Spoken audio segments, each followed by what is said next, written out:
광고 말씀 전하겠습니다. 본당, 냉난방, 배관공사, 또 중3층 설비공사 때문에 다음 주 한 주간은 새벽 기도회를 본당이 아니라 소예배실에서 드리게 됩니다. 다음 주 한 주간은 소예배실에서 드리니 여러분이 꼭 기억하시고 소예배실로 모여주시기 바랍니다. 우리는 계속해서 지금 종교 지도자들과 또 제자들과 또 예수님과 무리들의 서로 그 말씀을 전하고 또 질문하고 또 이동하는 장면을 한 주간 보고 있습니다. 오늘 그 교재 31쪽을 제가 읽어보겠습니다. 교재 31쪽입니다. 바리새인과 사두개인들이 예수를 시험하여 하늘로부터 오는 표적을 구합니다. 예수님은 악하고 음란한 세대에 보여줄 표적은 요나의 표적뿐이라고 말씀하십니다. 그러면서 바리새인과 사두개인들의 누룩, 교훈을 주의하라고 하십니다. 빌립보 가이사랴 지방에서 예수님의 질문에 대해 시몬 베드로가 바른 신앙 고백을 합니다. 예수님은 그 바른 신앙 고백에 보응하여 천국 열쇠를 주겠다고 말씀하십니다. 한편으로는 예수님이 그리스도라는 사실을 아무에게도 알리지 말라고 당부하시며 당신께서 고난받고 죽임당한 후 3일 만에 살아날 것을 말씀하십니다. 그리고 자기를 부인하고 자기 십자가를 지고 따르는 것이 중요함을 강조하십니다. 아멘. 계속해서 바리새인들과 서기관들은 예수님을 시험하고 있습니다. 사실 바리새인들과 서기관들, 종교 지도자들은 자신들의 구약의 율법에 사로잡힌 나머지 오신 메시아를 영접하지 못했고 받아들이지 못했습니다. 본질은 복음의 구원에 있었으나 그들은 구원과 본질의 형식에 빠져서 찾아오신 예수님, 메시아에 대해서 아무런 준비가 되어 있지 않았습니다. 그러면서 예수님을 계속 따라다니기는 하면서 예수님에게 계속해서 질문을 했습니다. 오늘 또 바리새인과 사두개인들이 예수님께 와서 하늘로부터 오는 표적을 보여달라고 합니다. 사실 여러분 마태복음의 말씀을 쭉 읽어왔는데 예수님께서 많은 이적을 행하셨습니다. 어제 그제에도 본문 말씀 보면은 5천 명을 먹이신 기적, 또 7천 명을 먹이신 기적 이렇게 나오는데 오늘 우리가 이 말씀을 보면은 다시 한번 바리새인들과 사두개인들은 하늘로부터 오는 또 다른 표적을 구하고 있습니다. 사실 예수님 입장에서는 모든 이적을 보여주셨고 본인 자신이 이 땅에 오신 것이 하나님의 기적이고 이적인데 바리새인들과 사두개인들은 그것을 받아들이지 못하고 계속해서 표적을 구하고 있다는 것을 안타깝게 여기셨습니다. 그래서 예수님께서는 이렇게 말씀하셨습니다.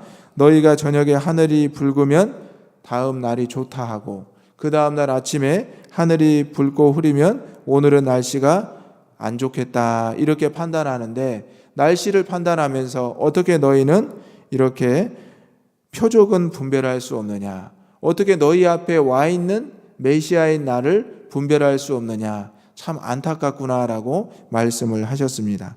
그러면서 악하고 음란한 이 세대에게 줄 표적은 요나의 표적밖에 없다 이렇게 말씀하십니다. 요나는 우리가 잘 아는 대로 하나님의 말씀을 듣는 선지자였지만 그가 하나님의 말씀으로 니느웨에 가지 않고 다시스로 가는 배를 타다가 결국 바다에 던져지고 물고기 뱃속에서 사흘을 있다가 다시 살아나게 됩니다.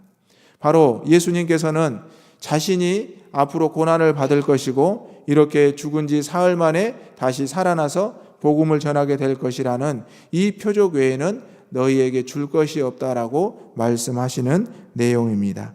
그런데 이렇게 예수님께서 말씀을 하시는데 종교 지도자들 뿐만 아니라 예수님의 제자들조차 예수님에 대해서 잘 이해하지 못하고 있었습니다.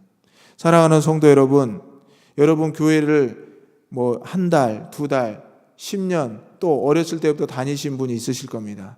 그런데 우리의 삶을 돌아보면 과연 내가 예수님에 대해서 온전히 이해하고 있는가? 예수님의 사역에 대해서 온전히 이해하고 있는가? 우리의 삶의 신앙의 모습을 돌아볼 필요가 있습니다.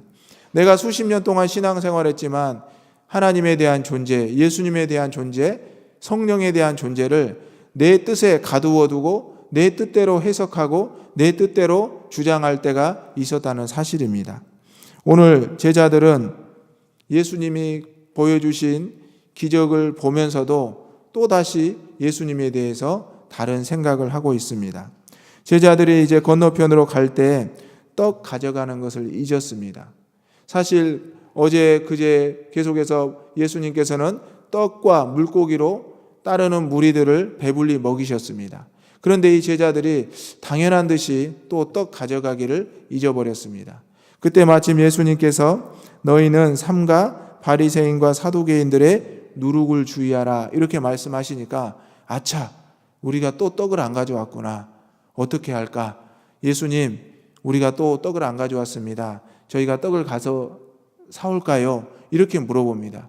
그러자 예수님께서는 너희가 아직도 깨닫지 못하는구나. 내가 떡 5개로 5,000명을 먹이고 또한 떡 7개로 많은 인원을 먹였는데 너희가 왜 그것에 대해서 아직도 집착하고 있느냐라고 책망하고 있습니다. 그러면서 내가 너희에게 말하는 것은 그 육신의 떡에 집착하는 것이 아니라 바로 본질, 내가 생명의 떡임을 너희가 깨닫고 너희가 그 안에서 구원함을 얻어야 된다라는 것을 말하는 것을 잊어버렸느냐. 너희는 지금도 질문하는 바리새인들과 서기관들처럼 그들의 교훈, 그들의 누룩만을 따르고 있지 않느냐. 내가 이것을 너희에게 말하고 있다라고 말씀하십니다. 사실 떡을 만들 때 누룩을 넣는 것은 발효가 되어서 부풀게 하기 위함입니다. 하지만 그 누룩이 떡이 될 수는 없습니다. 누룩이 없는 무교병도 있습니다.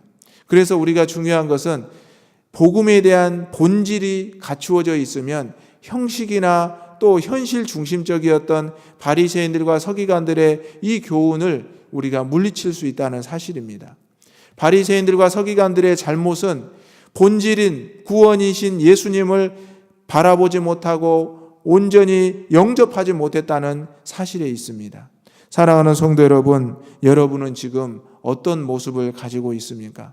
여러분에게 말씀으로 찾아오신 예수님을 본질로 바라보지 못하고 아직도 형식적인 누룩이 있느냐 없느냐, 누룩이 잘 되었느냐 안 되었느냐, 빵이 잘 부풀었느냐 안 부풀었느냐, 여러분의 외적인 성장만을 바라보고 있다면 우리의 모습을 철저히 돌아보기를 소망합니다. 우리는 우리의 믿음의 자세를 항상 돌아보아야 됩니다. 하나님, 내가 온전히 그리스도를 잘 영접하고 있습니까? 혹시 형식적인 종교 지도자들처럼 내가 그들의 현실 중심적인 것만 바라보고 있지는 않습니까? 우리의 신앙이 현실 중심적이어서만은 안 됩니다. 우리는 천국 백성을 소망을 두고 살아가는 주의 자녀들입니다. 우리가 물론 현실에서 살아가지만 그것은 불가피한 것입니다. 그러므로 여러분의 삶 가운데 늘 하나님 중심의 삶, 예수 그리스도의 복음의 중심의 삶을 살아가시기를 바랍니다. 이러한 교훈을 하시고 예수님은 제자들에게 묻습니다. 그래, 내가 너희에게 한 가지 좀 물어보자. 사람들이 나를 그러면 누구라고 하느냐? 그러니까 제자들이 뭐라고 합니까? 14절의 말씀을 다 같이 읽어보겠습니다. 이르되 더러는 세례 요한, 더러는 엘리야, 어떤 이는 에레미야 선지자 중에 하나라 하나이다.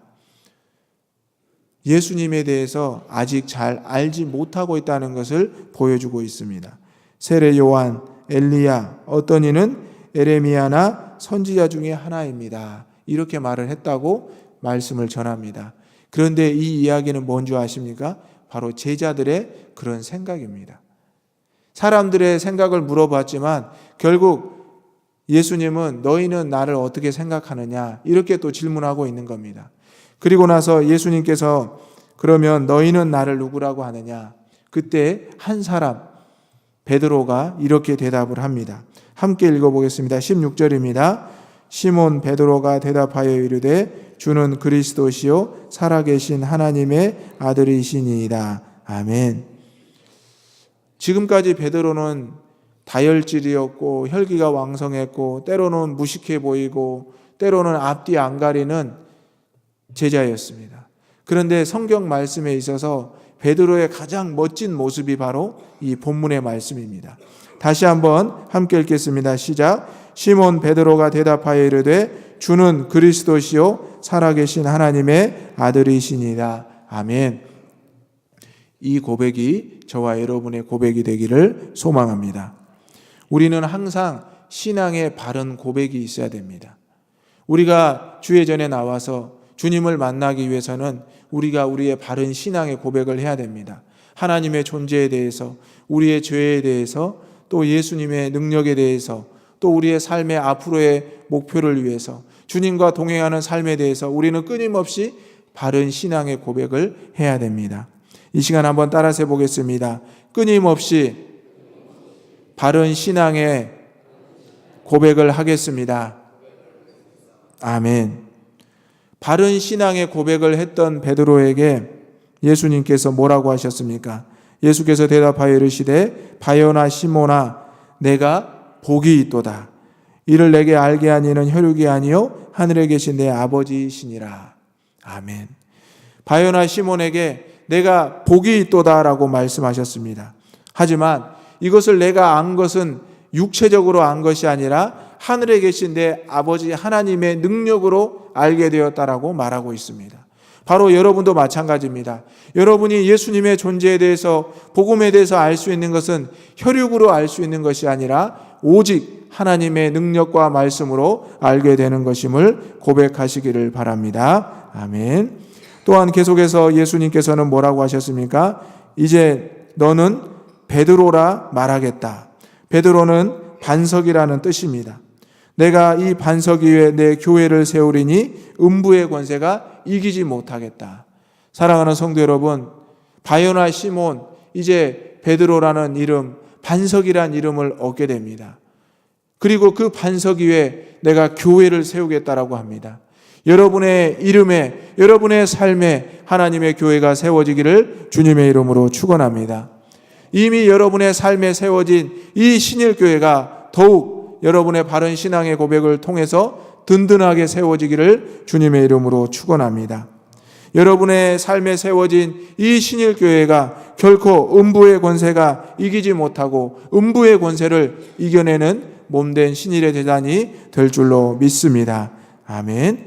그리고 19절에서 예수님께서는 또 이렇게 말씀하십니다. 다 같이 읽어보겠습니다. 내가 천국 열쇠를 내게 주리니 내가 땅에서 무엇이든지 매면 하늘에서도 매일 것이요 내가 땅에서 무엇이든지 풀면 하늘에서도 풀리리라 하시고. 아멘. 여러분, 이렇게만 된다면 얼마나 행복하시겠습니까? 여러분이 땅에서 매면 하늘에서 매이고 여러분이 땅에서 풀면 하늘에서 풀린다. 여러분 한번 상상해 보십시오. 기쁘지 않습니까? 행복하지 않습니까? 우리가 쉽게 말하는 직통 계시가 아닙니까? 예수님께서는 우리의 바른 신앙의 고백을 통해서 우리와 하나님이 영적으로 즉시 교제할 수 있다는 것을 말씀하십니다. 이 시간 여러분은 천국의 열쇠를 가진 주의 자녀인 줄 믿으시기를 바랍니다. 아멘. 그러면서 예수님께서는 제자들에게 경고합니다. 자기가 그리스도인 것을 아무에게도 이르지 말라.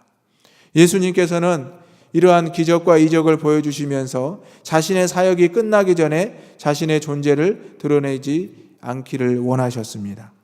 그리고 나서 이제 예수님께서는 다시 한번 21절부터 말씀을 보면 순환에 대해서, 본인이 이제 순환을 받게 되고 이제 그리스도적 사명을 감당한 후에 사흘 만에 다시 부활할 것이라는 것을 말씀하고 있습니다. 예수님께서 이러한 고난을 받고 죽임을 당한 것은, 십자가에 다시 살리신 것은 바로 하나님의 준비된 계획이었습니다. 그래서 베드로는 그러한 예수님의 이 고백을 듣고 주님, 그렇게 하지 마십시오라고 예수님을 붙잡습니다. 어찌 보면 여러분이라고 해도 예수님께서 그런 순환받고 죽임당할 것이라는 이 고백을 들으면 예수님을 붙잡지 않겠습니까? 제발 그렇게까지는 하지 마십시오. 선생님이시여, 당신이 그렇게 하지 않아도 모든 일이 해결되지 않겠습니까? 당신이 우리에게 말하고 보여줬던 그 기적의 능력을 본다면 당신의 이름으로만 해도 굳이 이런 행동을 하지 않아도 되지 않겠습니까? 이렇게 예수님께 항변합니다. 예수님께 붙잡고 항변하여 이르되 주여 그리하지 마옵소서. 이 일이 결코 주께 미치지 아니하겠습니다. 베드로는 이렇게 고백을 합니다. 제 생각에는 베드로가 참 지혜로운 답변을 했다라고 생각합니다. 그런데 예수님께서는 오히려 베드로를 강하게 책망하십니다. 뭐라고 하셨습니까? 23절에 보면 예수께서 돌이키시며 베드로에게 이르시되 사탄아 내 뒤로 물러가라. 너는 나를 넘어지게 하는 자로다. 이렇게 말했습니다. 방금까지 베드로가 이러한 신앙의 바른 고백을 했던 것을 칭찬하고 너는 반석이다. 내 위에 교회를 세우겠다. 너에게 천국 열쇠를 주겠다라고 했는데 지금 예수님께서 베드로에게 사탄이라고 책망하고 있다는 것입니다. 여러분, 베드로의 마음이 얼마나 슬프고 당황스럽겠습니까? 내 선생이 죽겠다는데 말리지 않을 제자가 어디 있습니까? 그런데 예수님께서는 베드로와 제자들에게 너희가 아직도 하나님의 사명을, 하나님의 뜻을 깨닫지 못하는구나 라고 책망하고 계십니다. 내가 하나님의 일을 생각하지 아니하고 도리어 사람의 일을 생각하고 있도다라고 책망합니다. 사랑하는 성도 여러분, 여러분 신앙생활 하시면서 오직 하나님의 일을 생각하시기를 바랍니다. 아멘. 우리는 신앙생활 하면서 늘 사람의 일로 생각할 때가 많습니다. 우리가 바른 신앙의 고백을 했음에도 불구하고 또다시 하나님의 뜻을 바라보기보다는 사람의 생각과 계획을 바라보고 있다는 사실입니다. 오늘날 한국교회에서 사람의 뜻으로 이끌어가려는 교회가 잘못되어져 가는 것을 우리는 수도 없이 보고 있습니다. 오직 하나님의 뜻대로 결코 과연 그렇게 될까 했지만 하나님의 뜻대로 교회가 이루어져 가는 것도 우리는 수없이 보고 있습니다. 오늘 여러분의 삶은 어떻습니까? 오직 하나님의 뜻대로 여러분의 삶이 이끌어져 가기를 주님의 이름으로 축원합니다. 여러분의 삶의 모습을 항상 돌아보시면서 내가 과연 사람의 생각을 하고 신앙생활을 하는가, 내가 누룩을 위해서 신앙생활을 하고 있는가를 돌아보아야 될 것입니다. 우리는 오늘 예수님의 이 가르침을 다시 한번 기억해야 됩니다. 24절과 25절을 다 같이 읽어보겠습니다. 이에 예수께서 제자들에게 이르시되 누구든지 나를 따라오려거든 자기를 부인하고 자기 십자가를 지고 나를 따를 것이니라. 누구든지 제 목숨을 구원하고자 하면 잃을 것이요 누구든지 나를 위하여 제 목숨을 잃으면 찾으리라. 아멘. 예수님을 따르시기를 원하십니까? 아멘. 예수님을 따르시기를 원하십니까? 아멘. 그렇다면 먼저 나를 부인해야 됩니다. 그리고 나의 십자가를 지고 예수님을 따라야 합니다.